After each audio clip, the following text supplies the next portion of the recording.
Salam sejahtera, bersama saya Grace Prince Nachua, Berita Pagi Sarawak edisi Isnin 6 Januari, bersiaran terus dari studio HDRTM Kuching. Kita mulakan berita pagi dari Sarawak dengan perkembangan ini. Pertahanan di Medan Timur iaitu Sabah dan Sarawak akan terus diperkasakan bagi menghadapi setiap cabaran mendatang. Timbalan Menteri Pertahanan Liew Chin Tong berkata usaha pemerkasaan berkonsepkan dua wilayah itu menumpukan kawasan pertahanan negara seperti yang digariskan dalam Kertas Putih Pertahanan KPP. Ujar Liew Chin Tong, usaha tersebut bagi menjamin keselamatan dan kedaulatan negara dan dilihat mampu untuk beroperasi secara serentak. Jelas beliau lagi, pelbagai insentif dan program akan diadakan bagi membantu memartabatkan lagi konsep dua wilayah seperti yang digariskan di dalam KPP itu. Beliau berkata demikian kepada media sempena lawatan kerja rasmi beliau di Kem Junako Park 31 Regimen Sempadan yang turut dihadiri Ahli Parlimen Lanang Alice Lau, Adun Bukit Asih Arin Chang Oi Ling, Panglima 1 Division Major General Datuk Muhammad Din dan Brigadier General Johnny Lim Eng Seng. Komuniti nelayan di beberapa buah kampung di Kuala Baram Miri menerima sumbangan keperluan harian daripada Ahli Parlimen Miri Dr. Michael Teo Yew Keng yang prihatin terhadap kekangan yang dihadapi penduduk di situ. Dr. Michael Teo Yew Keng yang ditemui pemberita pada majlis penyampaian sumbangan di perkampungan nelayan Batu 1 Kuala Baram menjelaskan para nelayan di situ khasnya tidak dapat turun ke laut ekoran cuaca yang kurang baik justru menjejaskan sumber pendapatan mereka. Katanya dengan sumbangan yang disampaikan diharap dapat membantu meringankan beban mereka. Beliau turut berpeluang mendekati komuniti dan berkongsi maklumat dan cara memohon bantuan PKB 40. Orang cakap sini orang susah sikit kerana ombak besar, hujan, tidak keluar pergi tangkap ikan. So saya buat itu program sini lah, bantuan kasih dia sini kampung Pina orang ada 200 lebih orang di sini.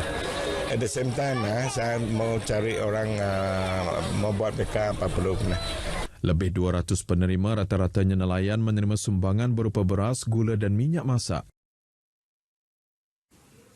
Persatuan Kebudayaan Hakka Cawangan Sarawak berjaya mencipta rekod dalam Malaysia Book of Records apabila mendapat pengiktirafan menerusi persembahan tarian singa Hakka terbanyak yang diadakan di salah sebuah pusat beli belah di Kuching semalam.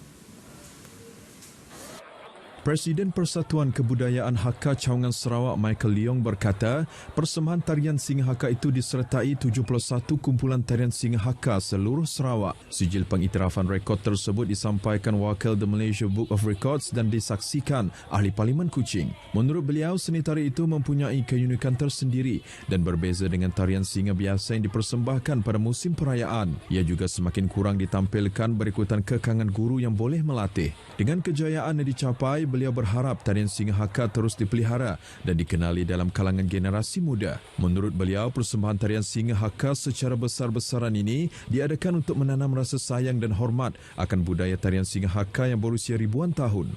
Tarian singa Hakka yang dianggap sebagai raja dalam tarian singa. Beliau berucap pada majlis perasmian persembahan tarian singa Hakka di Kuching. Program derma darah sekitar daerah Miri berjaya meningkatkan 8.63% bekalan tabung darah Hospital Miri iaitu 8,734 pain darah pada tahun 2019 berbanding tahun sebelumnya. Pengarah Hospital Miri Dr. Jack Wong berkata, jumlah itu merekodkan perolehan kedua tertinggi antara semua hospital di Sarawak, manakala 7,365 dan 8,258 pain darah telah digunakan masing-masing bagi tahun 2018 dan 2019. 67.78% penderma darah terdiri daripada golongan lelaki dengan jumlah tertinggi penderma dalam lingkungan umur 30 hingga 34 tahun. Teks ucapannya dibacakan Timbalan Pengarah Hospital Miri Dr. Francis Heng Eng Kai sempena kempen derma darah Persatuan Wartawan Utara Sarawak NSJA 2.0 di Miri. Katanya bekalan darah yang dikumpul tidak hanya digunakan untuk menampung keperluan tabung darah Hospital Miri tetapi juga kepada hospital swasta di Miri serta hospital di Marudi, Limbang, Lawas dan Sabah. Sementara itu, rata-rata penderma darah yang ditemui menyatakan komitmen mereka untuk terus menyokong kempen derma darah bagi membantu masyarakat yang juga baik untuk kesihatan. Pengalaman saya sebagai penderma darah adalah lebih 30 tahun. Lebih 30 tahun tapi jumlah darah yang saya dorman sekarang adalah sebanyak 50 pain.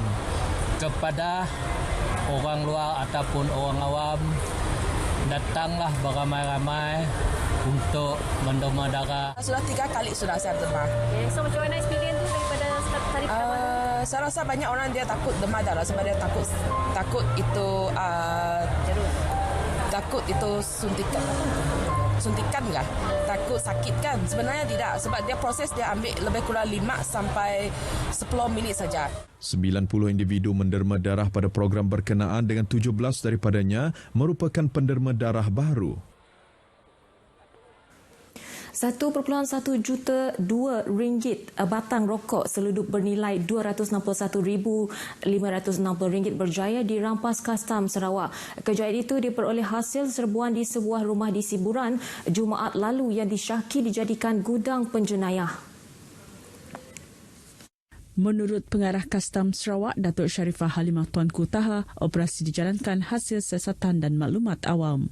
Pihak berkuasa terpaksa memecahkan pintu permis kerana pemiliknya tidak dapat dikesan. Selain jumlah sitaan, amaun duti kastam daripada rokok yang dirampas dianggar mencecah lebih RM800,000. Kes disiasat mengikut Akta Kastam 1967. Di Kuching, sebuah rumah di Batu Kawa dirempuh suspek dengan sebuah lori sampah. Menurut Ketua Polis Daerah Padawan Superintendent Aidil Bohasan, suspek dikatakan berang dengan mangsa yang memberi nasihat kepada isteri suspek. Dihubungi RTM semalam, Superintendent Aidil Bolhasan berkata, kejadian berlaku Sabtu lepas sekitar pukul 1 tengah hari. Suspek dikenali sebagai Najib Puntung, 36 tahun. Susulan itu, pihak polis telah memburu suspek dan berjaya memberkasnya semalam di tebingan Sungai Kuching. Polis turut merampas sebilah pisau lipat dan seunit telefon bimbit. Suspek mengaku telah merampas sebuah lori sampah sebelum bertindak merempuh rumah mangsa, mengakibatkan kenderaan mangsa remuk di bahagian belakang sebelum melarikan diri. Suspek disiasat di bawah Seksyen 307 dan 427 Kanun Keseksaan kerana cubaan membunuh dan perbuatan khianat selain mempunyai 13 rekod jenayah lampau. Di Miri, seekor biawak sepanjang 2 meter berjaya ditangkap Angkatan Pertahanan Awam Malaysia APM Miri di sebuah rumah di Piasau Jaya Fasa 2 Sabtu lalu. Pegawai Pertahanan Awam Daerah Miri, Kapten Pertahanan Awam Muhammad Hazli Shah Abdul Hamid dalam satu kenyataan berkata, biawak yang dianggar seberat 10 kg berjaya ditangkap di dalam kolam ikan luar rumah pengadu menggunakan peralatan khas. Muhammad Hazli berkata 4 anggota daripada skuad Charlie diketuai Korporal Pertahanan Awam Mariani Eddy bergegas ke lokasi kejadian selepas menerima panggilan kecemasan pada pukul 5.28 petang. Pengadu, seorang wanita warga emas berumur 66 tahun, memberitahu adiknya yang hendak mencuci kereta di ruang letak kereta tiba-tiba dikejutkan dengan kehadiran seekor biawak yang menyelinap masuk di bahagian tepi dinding belakang rumah. Operasi dijalankan dalam tempoh kira-kira 20 minit dan tamat sepenuhnya pada pukul 6.13 petang. Sarawak bakal menghantar 10 jaguh catur orang kurang upaya OKU pada kejohanan catur Inggeris antarabangsa Lions Malaysia kedua di Kuala Lumpur Mac ini. Mereka dipilih berdasarkan kedudukan 10 pemain teratas dalam saringan yang diadakan semalam. Perkara tersebut dinyatakan Presiden Klub Lions Kuching Chua Ken Hian semasa merasmikan saringan kejohanan. Jelas belia penganjuran kali kedua itu mendapat penyertaan 26 pemain catur pemegang kad OKU dari Kuching, Semarahan, Sibu dan Miri. This is the second time. I think it's better than the first time. We're getting more and more. Well, we are quite disappointed because quite a few didn't turn up because due to the rain and so on. But we have last competition we had 27, so now it's 26.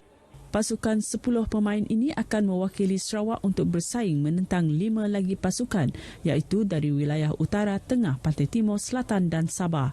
Acara ini dianjurkan bersama oleh Klub Lions Antarabangsa, Persatuan Sukan dan Rekreasi OKU Negeri Sarawak dan Persatuan Catur Orang Kurang Upaya Malaysia dengan tujuan mewujudkan kesedaran OKU juga mampu bersaing secara kompetitif dalam acara sukan seperti catur.